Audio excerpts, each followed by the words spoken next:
ایک عیسائیوں کا قافلہ چلتا چلتا مدینہ طیبہ کے قریب آیا اور اس نے پڑاؤ ڈالا۔ قافلے میں کوئی 400-500 آدمی تھے۔ نبی علیہ الصلوۃ والسلام جب احد کی طرف تشریف لے کے جا رہے تھے تو آپ نے راستے میں اس قافلے کو دیکھا۔ اب قافلے میں ایک آدمی کا اونٹ تھا جو نبی علیہ السلام کو پسند آ گیا۔ اللہ کے حبیب صلی اللہ علیہ وسلم نے اس آدمی سے کہا کہ کیا آپ اونٹ بیچنا چاہتے ہیں؟ اس نے کہا جی ہاں بیچنا چاہتا ہوں۔ چنانچہ قیمت طے پا گئی۔ نبی علیہ السلام نے اسے فرمایا کہ دیکھو میں تو ویسے ہی کسی کام کے لیے نکلا تھا، کوئی چیز خریدنے کے ارادے سے نہیں نکلا تھا، تو میرے پاس پیسے نہیں ہیں، اگر آپ مجھے اونٹ دے دیں تو میں لے جاتا ہوں اور میں جا کر تمہارے پیسے تمہیں ابھی بھجوا دوں گا۔ اس نے اعتماد کر لیا۔ چنانچہ نبی علیہ السلام اونٹ لے کر اپنے گھر تشریف لے آئے۔ بعد میں قافلے والوں نے آپس میں بات چیت کی۔ ایک مقامی آدمی اونٹ لے کے چلا گیا ہے، کوئی اس کا نام بھی نہیں جانتا، پتہ بھی نہیں جانتا، پتہ نہیں وہ آئے گا یا نہیں آئے گا۔ اب یہ بات قافلے کے سردار تک پہنچی تو اس نے تو ادھم مچا دیا۔ اس آدمی کو بہت ڈانٹا کہ تم نے کیوں اس کو اپنا جو ہے نا وہ اونٹ دے دیا جب تک وہ پہلے پیسے نہ پہنچاتا۔ لوگوں نے کہا کہ بھئی اتنا شور مچانے کی کیا ضرورت ہے؟ اس نے کہا کہ مجھے کوئی بندہ گارنٹی دے کہ وہ پیسہ پہنچائے گا، ضمانت دے، تب میں خاموش ہوں گا۔ اب کوئی ضمانت دینے والا نہیں تھا۔ جب کوئی ضمانت دینے والا نہیں تھا تو اس امیر قافلہ کے خیمے سے آواز آئی۔ اس کی بیوی نے کہا میں آپ سے بات کرنا چاہتی ہوں، خیمے کے اندر آئیں۔ وہ امیر قافلہ اپنے خیمے میں گیا تو بیوی نے کہا کیوں اتنا شور مچایا ہوا ہے، کیوں لوگوں کو تنگ کر رہے ہو؟ اس نے کہا ایک بندہ اونٹ لے کے چلا گیا ہے، ہمیں نہ نام کا پتہ نہ اس کے مکان کا پتہ، تو پتہ نہیں وہ آتا ہے یا نہیں آتا، ہمارے ساتھ تو چیٹنگ ہو گئی ہے۔ اس نے کہا اچھا میں گارنٹی دیتی ہوں کہ وہ بندہ آئے گا اور آپ کو آپ کے پیسے پہنچا دے گا۔ تو امیر بڑا حیران ہوا۔ اس نے کہا تم عورت ذات ہو، تم کیسے گارنٹی دے رہی ہو؟ اس نے کہا دیکھو جب یہ سودا ہو رہا تھا نا تو مجھے خیمے میں آوازیں آئیں تو میں نے خیمے کے سوراخ میں سے باہر جھانکا تو میں نے ایک آدمی کا چہرہ دیکھا، وہ چہرہ کسی جھوٹے بندے کا ہو ہی نہیں سکتا۔ میں گواہی دیتی ہوں کہ وہ بندہ ضرور پیسے واپس پہنچائے گا۔ اب جب اس کی بیوی نے گواہی دی تو یہ شور شرابہ تو ختم ہو گیا۔ تھوڑی دیر ہوئی تو 2 صحابہ وہاں پہنچے۔ ایک صحابی کے پاس کھجوروں کا بڑا تھال تھا اور دوسرے کے پاس پیسے تھے۔ وہ جو تھال لے کے آئے تھے کھجوروں کا، انہوں نے کہا کہ جی ہمارے نبی علیہ السلام آپ سے اونٹ لے کر گئے تھے اور انہوں نے فرمایا کہ یہ قافلہ ہمارے مہمانوں کا ہے، تم کھجوریں لے جاؤ اور ہماری طرف سے ان کی مہمان نوازی کرو۔ قافلے کے لوگ حیران، واقف نہیں، جانتے نہیں، کوئی رشتہ داری نہیں، کوئی تعلق نہیں، اور یہ اتنا اچھا انسان کہ اس نے ہمیں اتنی کھجوریں بھیج دی کہ جی بھوکے ہوں گے یہ کھجوریں کھا لیں۔ خیر ان کے دل نرم ہو گئے۔ پھر دوسرے صحابی کہنے لگے کہ میرے آقا صلی اللہ علیہ وسلم نے مجھے بھیجا ہے کہ میں نے سودا طے کیا تھا، اونٹ لے کر آ گیا ہوں، اب اس کو یہ پیسے پہنچا دو، تو یہ میں پیسے آپ کو پہنچانے کے لیے آیا ہوں۔ اب اس واقعے کو دیکھ کر جو امیر قافلہ تھا وہ کہنے لگا کہ میں بھی اس بندے کو دیکھنا چاہتا ہوں۔ چنانچہ پورے قافلے نے اپنے خیموں کو سمیٹا اور وہ 400 یا 500 بندے چلے، نبی علیہ السلام کی خدمت میں حاضر ہوئے اور سب عیسائیوں نے کلمہ پڑھا اور مسلمان ہو گئے۔ وَإِنَّكَ لَعَلَىٰ خُلُقٍ عَظِيمٍ، میرے محبوب آپ تو اخلاق کے عظیم مرتبے کے اوپر فائز ہیں۔ تو اللہ نے اپنے حبیب صلی اللہ علیہ وسلم کو ایسے اخلاق عظیمہ عطا فرمائے تھے۔ پھر اللہ تعالیٰ قرآن مجید میں فرماتے ہیں کہ لَقَدْ كَانَ لَكُمْ فِي رَسُولِ اللَّهِ أُسْوَةٌ حَسَنَةٌ، تمہارے لیے رسول اللہ علیہ وسلم کی زندگی میں بہترین نمونہ ہے۔ تو میرے آقا صلی اللہ علیہ وسلم اپنی شخصیت کے اعتبار سے بھی بہترین نمونہ تھے، اخلاق کے اعتبار سے بھی بہترین نمونہ تھے، تعلیمات کے اعتبار سے بھی بہترین نمونہ تھے۔ ایسا کامل نمونہ دنیا میں کوئی اور ہو ہی نہیں سکتا۔ ایک بات پہ ذرا غور کیجئے گا کہ دنیا میں بڑی بڑی ہستیاں آئیں، لیکن جب لوگ فوت ہوئے تو کہنے والوں نے کہا وہ اور بھی بہت کچھ کرنا چاہتا تھا مگر زندگی نے وفا نہ کی اور وہ نہ کر سکا۔ آئنسٹائن ماضی قریب میں ایک بڑا سائنسدان گزرا ہے، اس نے تھیوری آف ریلیٹیوٹی کو پیش کیا۔ یہ تھیوری آف ریلیٹیوٹی کے نظریہ نے دنیا میں انقلاب پیدا کر دیا۔ آج جو ایٹامک بجلی بن رہی ہے نا، یہ سب اسی کے نظریے کی وجہ سے بن رہی ہے۔ جیسے دین کی دنیا میں کسی پیغمبر کا احترام کیا جاتا ہے، سائنس کی دنیا میں آئنسٹائن کا اس طرح احترام کیا جاتا ہے۔ اتنی اچھی اس نے تھیوری پیش کی، اور اس کے مرنے کے بعد بھی لوگوں نے کہا کہ جی اگر وہ زندہ رہتا تو وہ اور ریسرچ کرتا اور بھی اچھے نظریے پیش کرتا، یعنی اس کی کام جو تھا وہ مکمل نہ ہو سکا، ادھورا تھا۔ دنیا میں بڑے بڑے جرنیل آئے، ایک بادشاہ تھا، اس کا نام تھا تیمور، امیر تیمور، اسے فاتح جہاں کہتے ہیں، اس نے دنیا کو فتح کیا تھا۔ اس کے مرنے کے بعد بھی لوگوں نے کتابوں میں لکھا اگر اس کی زندگی وفا کرتی تو وہ اور بھی دنیا کو فتح کرتا، یعنی اس کی زندگی بھی نامکمل تھی۔ مولانا روم رحمت اللہ علیہ نے مثنوی مولانا روم لکھی، کتنا اعلیٰ کلام تھا، کتنا اچھا کام کیا، مگر ان کی وفات کے بعد بھی لوگوں نے کہا کہ اگر وہ اور زندہ رہتے تو مزید کام کرتے، زندگی نے وفا نہ کی، یعنی ان کا کام بھی ادھورا۔ تو شاعروں کو دیکھو، جرنیلوں کو دیکھو، بادشاہوں کو دیکھو، بڑے بڑے اولیاء کو دیکھو، سب نے بڑے اچھے کام کیے، مگر کہنے والوں نے کہا کہ جی جو وہ چاہتے تھے وہ پورا نہ کر سکے، اس سے پہلے ان کو دنیا سے جانا پڑ گیا۔ صرف ایک ایسی مثال تاریخ انسانیت میں موجود ہے، اور وہ ہمارے آقا حضرت محمد مصطفیٰ احمد مجتبیٰ صلی اللہ علیہ وسلم کی ہے، کہ جنہوں نے اپنی زندگی میں جیتے جاگتے 1,25,000 صحابہ کی موجودگی میں یہ ارشاد فرمایا، لوگوں جو مقصد میں دنیا میں لے کر آیا تھا بتاؤ کیا میں نے وہ پورا کر دیا؟ صحابہ نے جواب دیا ادیت الامانہ، محبوب آپ نے امانت کو پہنچا دیا اور امت کو نصیحت کر دی۔ تو 1,25,000 صحابہ نے تصدیق کی۔ جب سب نے تصدیق کی تو نبی علیہ السلام نے انگلی کا اشارہ آسمان کی طرف کر کے کہا اے اللہ اس بات پر گواہ رہنا، جو مقصد میں دنیا میں لے کے آیا تھا میں اس مقصد کو پورا کر کے جا رہا ہوں۔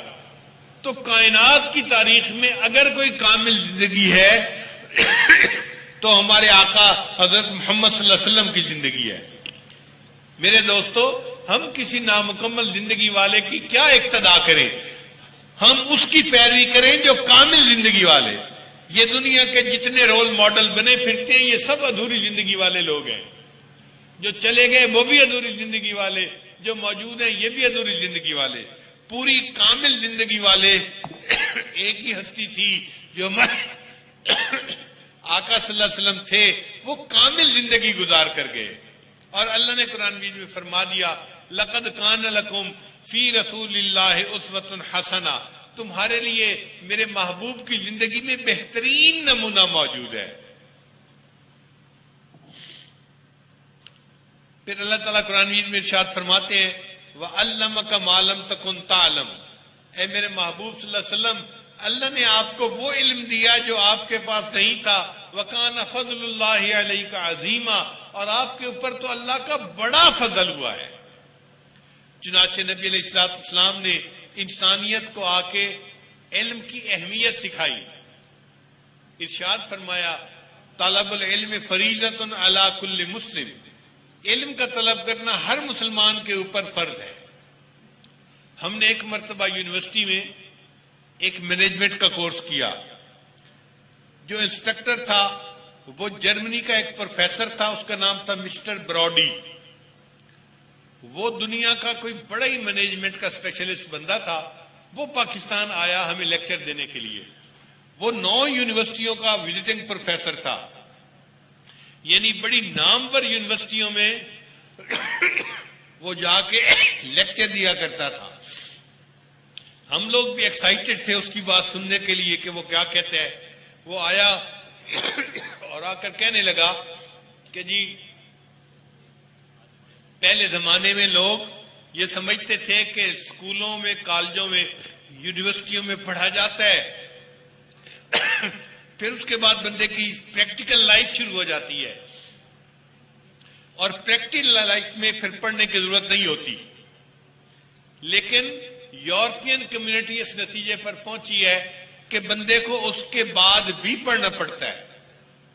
چنانچہ جس کی نوکری لگ جائے، کارخانے میں لگے، دفتروں میں لگے یا کہیں اور لگے، اس کو چاہیے کہ وہ سیمینار اٹینڈ کرے، کانفرنسیں اٹینڈ کرے اور اس قسم کے دوسرے کام کرے جس سے اس کا علم بڑھتا رہے. تو یورپین کمیونٹی اس نتیجے پر پہنچی ہے کہ بندے کو پھر بعد میں بھی پڑھنا چاہیے. جب اس نے 3-4 مرتبہ یہ لفظ ریپیٹ کیا نا کہ یورپین کمیونٹی اس نتیجے پر پہنچی ہے کہ کالج یونیورسٹیوں کے بعد بھی بندے کو پڑھنا چاہیے، تو میں نے ہاتھ کھڑا کیا اور کہا جی کہ میں آپ کے ساتھ کوئی بات شیئر کرنا چاہتا ہوں. اس نے کہا کیا کہنا چاہتے ہو؟ میں نے کہا کہ یہ یورپین کمیونٹی کا آئیڈیا نہیں ہے، یہ آئیڈیا کسی اور کا ہے. کہنے لگا کس کا ہے؟ میں نے کہا کہ میرے پاس میرے آقا صلی اللہ علیہ وسلم کی ایک حدیث ہے. نبی علیہ السلام نے ارشاد فرمایا اطلب العلم من المہد الی اللحد، تم پنگوڑے سے لے کر قبر میں جانے تک علم حاصل کرو. تو یہ تو میرے آقا کی تعلیمات ہیں، آپ اس کو یورپین کمیونٹی کی بات کیوں کر رہے ہیں؟ آپ حیران ہوں گے کہ وہ کھڑا ہو گیا اور اس نے اپنی فائل کھولی اور مجھے کہنے لگا کہ مجھے یہ عربی میں بھی لکھ کے دیں اور انگلش میں اس کا ترجمہ بھی لکھ کے دیں، اور میں اس پورے کلاس کے سامنے وعدہ کرتا ہوں کہ میں دنیا میں جہاں بھی لیکچر دوں گا میں ان کو کہوں گا کہ یورپین کمیونٹی سے پہلے مسلمانوں کے پیغمبر علیہ السلام نے زندگی میں بچپن سے لے کے قبر میں جانے تک علم حاصل کرنے کا حکم عطا فرمایا. تو آقا صلی اللہ علیہ وسلم نے انسانیت کو علم کی اہمیت سکھائی.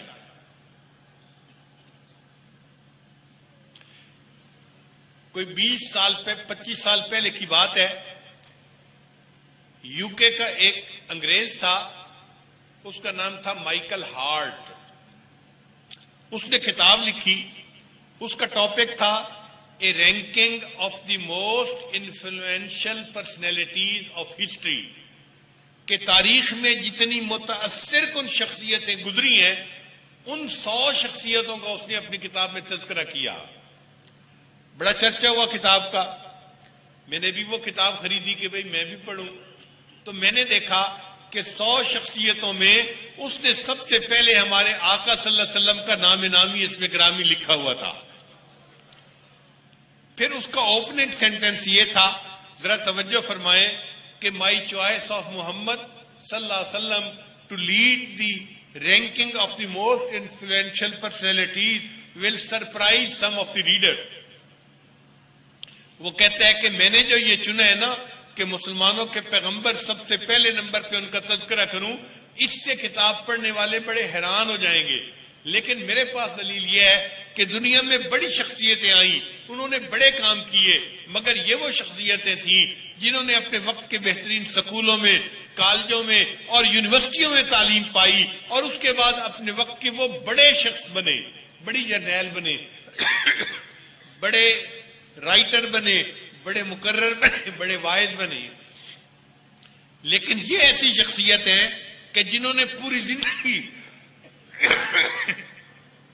پوری زندگی کسی انسان کے سامنے شاگرد بن کر نہیں بیٹھے، کسی اسکول میں اور یونیورسٹی میں نہیں پڑھا، اور اس کے بعد بھی اگر انہوں نے انسانیت کو علم کی اتنی اہمیت سکھائی ہے تو میرا دل کہتا ہے کہ ان کا نام سب سے پہلے لکھنا چاہیے. اس نے کہا کہ میں عیسائی ہوں مگر عیسیٰ علیہ السلام کا تذکرہ بعد میں کروں گا، موسیٰ علیہ السلام کا تذکرہ بعد میں کروں گا، میں سائنسدانوں کے تذکرے بعد میں کروں گا، سب سے پہلے اگر تذکرہ کروں گا تو مسلمانوں کے پیغمبر علیہ السلام کا تذکرہ کروں گا کہ انہوں نے دنیا کو علم سے روشناس کروایا.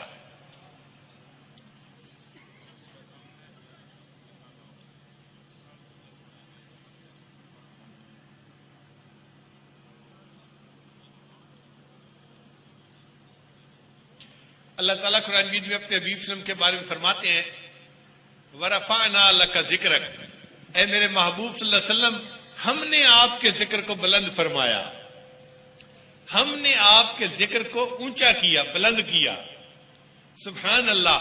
میرے آقا صلی اللہ علیہ وسلم کی تعریفیں صرف مسلمانوں نے نہیں کی، ہندوؤں نے بھی کی، سکھوں نے بھی کی، انگریزوں نے بھی کی، اپنوں نے بھی کی، پرایوں نے بھی کی. جو دشمن ہیں دینی اعتبار سے انہوں نے بھی تعریفیں کیے بغیر رہ نہ سکے، اس لیے کہ میرے آقا کے ذکر کو اللہ نے بلند فرمایا تھا۔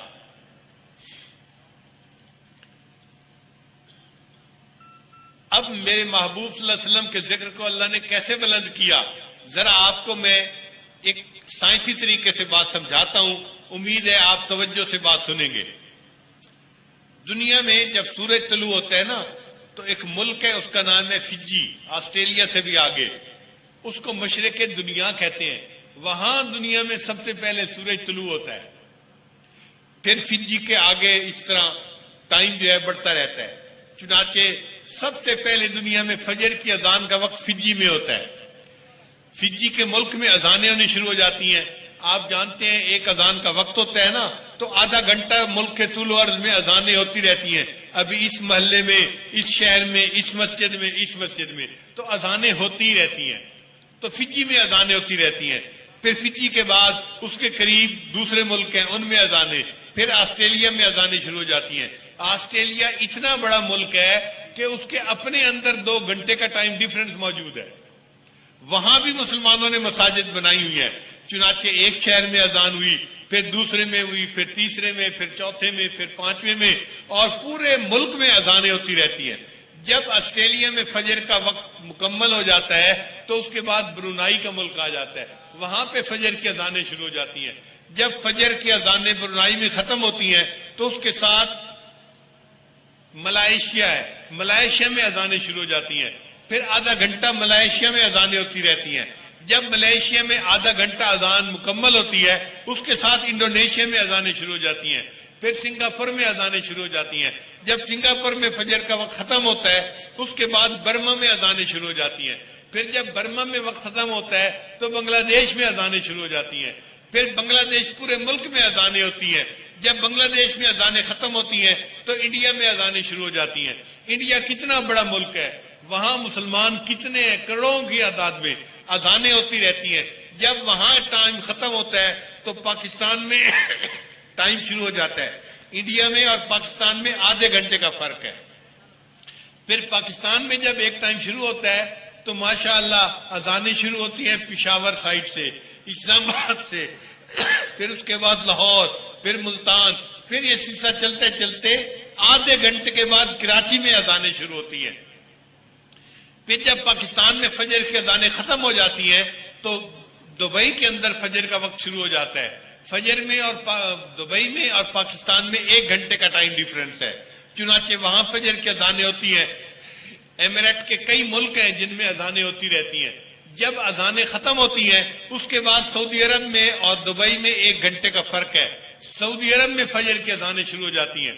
ابھی جب سعودی عرب میں فجر کی اذانیں شروع ہو رہی ہوتی ہیں اس وقت فجی کے اندر ظہر کا وقت شروع ہو جاتا ہے، وہاں ظہر کی اذانیں، پھر پوری دنیا میں اس طرح ظہر کی اذان شروع ہوتے ہوتے جب آتی ہے تو پیچھے عصر کا وقت ہو جاتا ہے، پھر عصر کا وقت ادھر ختم نہیں ہوتا، پیچھے مغرب کا وقت، پھر پیچھے عشاء کا وقت، پھر ابھی سعودی عرب میں عشاء کا وقت ہو رہا ہوتا ہے کہ فجی کے اندر فجر کی اذانیں شروع ہو جاتی ہیں۔ اور یہ تو میں نے ابھی دنیا کے تھوڑے سے حصے کا تذکرہ کیا، اگر سعودی عرب سے آگے جائیں تو جتنے مغربی ممالک ہیں ان میں بھی مسلمان موجود ہیں اور انہوں نے بھی ہر شہر میں ہر جگہ پہ مسجدیں بنائی ہوئی ہیں، اور یہ سلسلہ چلتے چلتے امریکہ تک جاتا ہے۔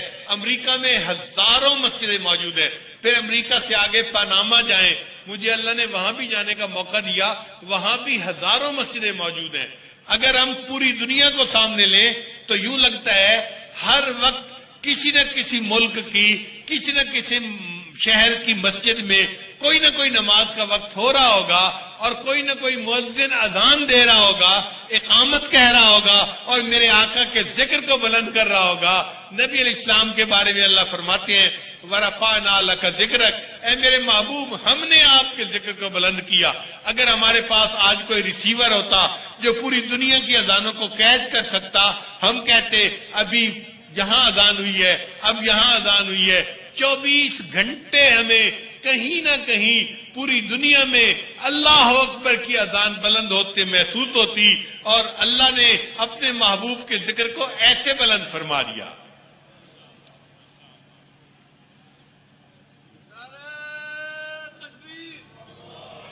پھر اللہ تعالیٰ ارشاد فرماتے ہیں وَلَلْآخِرَةُ خَيْرٌ لَكَ مِنَ الْأُولَى، اے میرے محبوب صلی اللہ علیہ وسلم، آپ کا آنے والا وقت آپ کے گزرے ہوئے وقت سے زیادہ اعلیٰ۔ ہم نے دنیا میں لوگوں کو دیکھا ہے، ان پہ عروج آتا ہے مگر کچھ وقت کے لیے، پھر اس کے بعد ان کا زوال شروع ہو جاتا ہے۔ خود انسان کی اپنی زندگی میں عروج اور زوال ہے۔ بچہ ہوتا ہے، عروج آتا ہے، جوان ہو جاتا ہے، پھر بڑھاپا آتا ہے، زوال ہو جاتا ہے۔ اسی طرح بادشاہوں کی زندگی، اسی طرح دنیا کے اولیاء کی زندگی، سب کی زندگی میں عروج اور زوال ہے۔ لیکن ایک میرے آقا صلی اللہ علیہ وسلم کی ایسی ہستی جن کے بارے میں اللہ فرماتے ہیں اے میرے محبوب صلی اللہ علیہ وسلم وَلَلْآخِرَةُ خَيْرٌ لَكَ مِنَ الْأُولَى، آپ کا آنے والا وقت آپ کے گزرے ہوئے وقت سے زیادہ اعلیٰ ہوگا۔ میرے آقا کے بچپن سے میرے آقا کا لڑکپن اعلیٰ، آقا کے لڑکپن سے آقا کی جوانی اعلیٰ، پھر آقا کی جوانی سے آپ کا بڑھاپا اعلیٰ، پھر آپ صلی اللہ علیہ وسلم کی دنیا میں رہنے سے آپ کا برزخ میں چلے جانا اعلیٰ، پھر آپ کا برزخ میں رہنے سے آپ کا قیامت کے دن اللہ کے حضور کھڑے ہونا اس سے اعلیٰ۔ اللہ آپ کو مقام محمود عطا فرمائیں گے اور آپ وہاں پر ساری انسانیت کی شفاعت فرمائیں گے۔ پھر آقا صلی اللہ علیہ وسلم کے قیامت کے دن کھڑے ہونے سے آپ صلی اللہ علیہ وسلم کا جنت میں چلے جانا اس سے بھی زیادہ اعلیٰ۔ چنانچہ میرے آقا صلی اللہ علیہ وسلم کی زندگی میں عروج ہی عروج ہے، زوال کا نام و نشان ہی نہیں ہے۔ اس لیے سیدہ صدیقہ لانا فرماتی تھیں لنا شمسم وللآفاق شمسو، اے آسمان ایک تیرا بھی سورج ہے اور ایک میرا بھی سورج ہے، لیکن تیرا سورج عشاء کے بعد طلوع ہوتا ہے اور تیرا سورج تو فجر کے بعد طلوع ہوتا ہے اور میرا سورج تو عشاء کے بعد طلوع ہوتا ہے، کیونکہ نبی علیہ السلام عشاء کے بعد اپنے گھر تشریف لایا کرتے تھے۔ میرا سورج عشاء کے بعد طلوع ہوتا ہے۔ پھر آگے فرماتی ہے اے آسمان کے سورج، تیرے میں اور میرے سورج میں ایک فرق ہے کہ تجھے عروج تو ملتا ہے مگر تیری زندگی میں زوال بھی ہے، تو ظہر کے بعد زوال پذیر ہوتا ہے، بالآخر غروب ہو جاتا ہے، لیکن جو میرا سورج ہے وہ ایسا سورج ہے اللہ نے اس کو طلوع فرمایا اور عروج عطا فرمایا اور اس کی زندگی میں کبھی زوال ہے ہی نہیں۔ وَلَلْآخِرَةُ خَيْرٌ لَكَ مِنَ الْأُولَى، اے میرے محبوب صلی اللہ علیہ وسلم، آپ کا آنے والا وقت آپ کے گزرے وقت سے زیادہ اعلیٰ ہوگا۔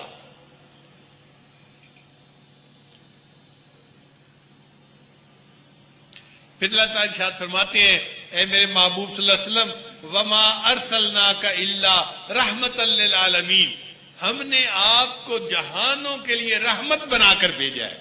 یعنی نبی علیہ السلام صرف انسانوں کے لیے رحمت نہیں ہے، حیوانوں کے لیے بھی رحمت، پرندوں کے لیے، چرندوں کے لیے، خشکی کی مخلوق، تری کی مخلوق، حتیٰ کہ نبی علیہ السلام فرشتوں کے لیے بھی رحمت بن کر آئے، نبی علیہ السلام ساری مخلوق کے لیے رحمت بن کر آئے۔ اللہ نے آپ صلی اللہ علیہ وسلم کو سارے جہانوں کے لیے رحمت بنا کر بھیجا۔ آپ غور کیجئے، آقا صلی اللہ علیہ وسلم ماں باپ کے لیے رحمت بن کر آئے۔ دنیا ماں باپ کا مقام نہیں جانتی تھی، دنیا کو ماں باپ کا مقام نبی علیہ السلام نے آ کے سکھایا۔ لوگ باپ کا احترام کرتے تھے اس لیے کہ باپ سے ڈرتے تھے اور کہ بھئی وہ ہمارا بڑا ہے، اگر ناراض ہو گیا تو ہمیں مشکل میں ڈال دے گا۔ لیکن احترام جو نبی علیہ السلام نے پیدا کیا وہ پہلے کسی نے نہیں سکھایا تھا، نبی علیہ السلام نے آ کر سکھایا کہ جو بیٹا اپنے باپ کے چہرے پر محبت کی ایک نظر ڈالتا ہے، ہر نظر ڈالنے پر اللہ اس کو ایک حج یا ایک عمرے کا ثواب عطا فرما دیتے ہیں۔ جو بچہ اپنی ماں کے چہرے پر محبت کی نظر ڈالتا ہے اللہ اس کو ایک حج یا ایک عمرے کا ثواب عطا فرماتے ہیں۔ اب لوگوں نے ماں باپ کا احترام دل سے کرنا شروع کر دیا، صرف مال پیسے کے لالچ سے نہیں، صرف ان کے ظاہر فائدے اٹھانے کے لیے نہیں، دل میں ان کا احترام پیدا ہو گیا کہ یہ ہمارے والدین ہیں۔ پھر میاں بیوی کی محبت اللہ نے محبوب صلی اللہ علیہ وسلم نے سکھائی، بیوی کا احترام خاوند کے دل میں، خاوند کا احترام بیوی کے دل میں، محبت بری زندگی گزارنے کے لیے نبی علیہ السلام نے تعلیمات دی۔ یہ تعلیمات پہلے کبھی کسی نے نہیں دی تھی۔ لوگ فقط اپنی جسمانی خواہشات کے لیے محبتوں کا اظہار کرتے تھے مگر دل میں وہ محبت نہیں ہوتی تھی جو دل کی محبت کہلاتی ہے۔ نبی علیہ السلام نے آ کر سکھایا کہ جب کوئی خاوند اپنی بیوی کو دیکھ کر مسکراتا ہے اور بیوی اپنے خاوند کو دیکھ کر مسکراتی ہے، اللہ تعالیٰ ان دونوں کو دیکھ کر مسکراتے ہیں۔ یہ تعلیمات دنیا میں کسی اور نے دی نہیں دی۔ سبحان اللہ۔ آج انگریزی تعلیم یافتہ لوگ بڑی باتیں کرتے ہیں، جی یورپ کا ماحول ایسا اور یورپ کا سویلائزیشن ایسی۔ دیکھو ہمارے آقا صلی اللہ علیہ وسلم نے میاں بیوی محبت کو کیسے اعلیٰ طریقے سے سمجھایا کہ بیوی خاوند کو دیکھ کر مسکراتی ہے، خاوند بیوی کو دیکھ کر مسکراتا ہے۔ اللہ تعالیٰ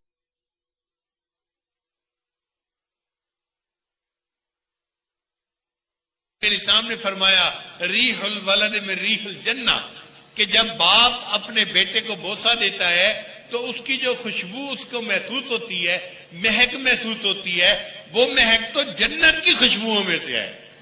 اب باپ بیٹے سے محبت جو کرے گا تو وہ کسی اور انداز سے کرے گا، تو بیٹے کے لیے رحمت بن کر آئے، بیٹی کے لیے رحمت بن کر آئے، بیوی کے لیے، خاوند کے لیے، ماں کے لیے، باپ کے لیے، پڑوسی کے لیے رحمت بن کر آئے۔